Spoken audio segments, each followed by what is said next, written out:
नेपाल सिर्फ अपनी खूबसूरती के लिए ही नहीं बल्कि यहाँ के जबरदस्त खाने के लिए भी फेमस है। अगर नेपाल के खाने का असली मजा लेना है तो इन खास डिशेस को मिस बिल्कुल मत करना। नंबर 1, डिंडो। अगर आप नेपाल के पहाड़ी इलाकों में गए और डिंडो नहीं खाया तो समझो सब कुछ मिस कर दिया। ये नेपाल का सबसे ट्रेडिशनल और देसी फूड है जिसे खास तौर पर ठंडी जगहों पर खाने के लिए पसंद किया जाता है। इसे मक्के या बाजरे के आटे से बनाया जाता है और खास बात यह है कि इसमें एक भी बूंद तेल नहीं डाला जाता, बस पानी और आटे का जादू जो इसे लोचदार और हल्का गाढ़ा बनाता है। इसे हाथ से खाने का अलग ही मजा है और जब इसे साग, मटन करी या दही के साथ मिलाकर खाया जाता है तो इसका स्वाद और भी दमदार लगता है। नंबर 2, सम्पा। नेपाल के तिब्बती समुदाय का ये ट्रेडिशनल नाश्ता किसी सुपरफूड से कम नहीं। सम्पा जौ को भूनकर और पीसकर तैयार किया जाता है और इसे दूध, मक्खन या चाय में मिलाकर खाया जाता है। ये हल्का लेकिन ताकत से भरपूर होता है जिससे नेपाल के ऊंचे पहाड़ी इलाकों में रहने वाले लोग इसे बड़े शौक से खाते हैं। ट्रैकिंग करने वाले लोगों के लिए ये परफेक्ट स्नैक है क्योंकि इसे बिना किसी झंझट के झटपट बनाया जा सकता है और ये तुरंत एनर्जी देता है। इसकी सबसे खास बात है कि ये ठंडी जगहों पर शरीर को अंदर से गर्म रखता है।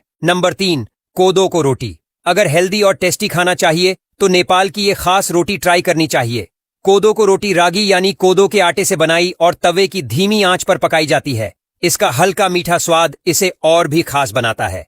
इसे मक्खन या घी लगाकर खाने का अलग ही मजा है और अगर इसे दाल, अचार या चटनी के साथ ट्राई करें तो स्वाद डबल हो जाता है। ये रोटी खासकर नेपाल के गांवों में बनाई जाती है और इसे सेहत के लिए भी बहुत फायदेमंद माना जाता है। नंबर 4, मोमोज। अगर नेपाल गए और मोमोज नहीं खाए तो फिर आपसे बड़ा नुकसान कोई नहीं कर सकता। ये नेपाल का सबसे फेमस स्ट्रीट फूड है जिसे 3 तरीके से बनाया जाता है। पहला स्टीम, दूसरा फ्राई और तीसरा ग्रेवी में डूबा हुआ।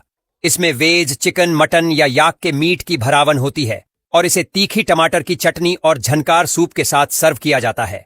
नेपाल के हर गली नुक्कड़ पर मिलने वाले मोमोज का असली स्वाद वहीं जाकर ही चखा जा सकता है। गर्म गर्म भाप में निकले हुए मोमोज जब मुंह में जाते हैं तो एकदम जन्नत जैसा एहसास देते हैं। Number 5, sequoia. अगर आपको ग्रिल्ड और स्मोकी फ्लेवर पसंद है तो सेकुआ को लिस्ट में सबसे ऊपर रखिए। ये नेपाल की ट्रेडिशनल बारबेक्यू डिश है जिसे चारकोल या तंदूर में पकाया जाता है। इसे ज्यादातर मटन, चिकन या याक के मीट से बनाया और नेपाल के देसी मसालों में मैरिनेट किया जाता है। जब ये लकड़ी की आग में धीरे धीरे पकती है तो इसका स्वाद और भी गहरा हो जाता है। नेपाल की सड़कों पर ये खूब बिकती है लेकिन इसका असली मजा पहाड़ों के किसी छोटे ढाबे में बैठकर खाने में ही आता है। नंबर 6, छतामारी। इसे यूं ही नेपाल का पिज्जा नहीं कहा जाता। छतामारी चावल के आटे से बनी पतली और कुरकुरी डिश होती है जिस पर अलग अलग टॉपिंग्स डाली जाती हैं।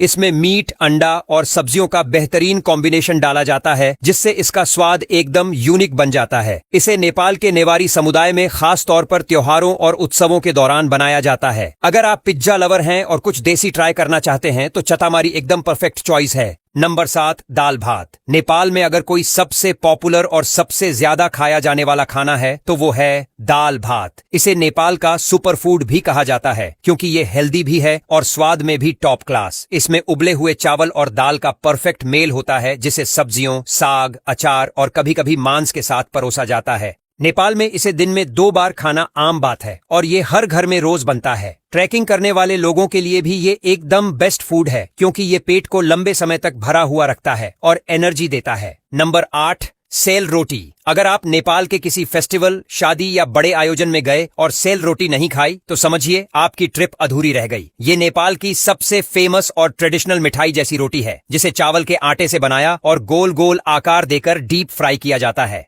बाहर से ये क्रिस्पी और गोल्डन होती है जबकि अंदर से एकदम नरम और हल्की मीठी। इसे दही और मसालेदार आलू की सब्जी के साथ खाने का मजा ही कुछ और है। इसे खास तौर पर दशैं और तिहार जैसे बड़े त्योहारों पर बनाया जाता है।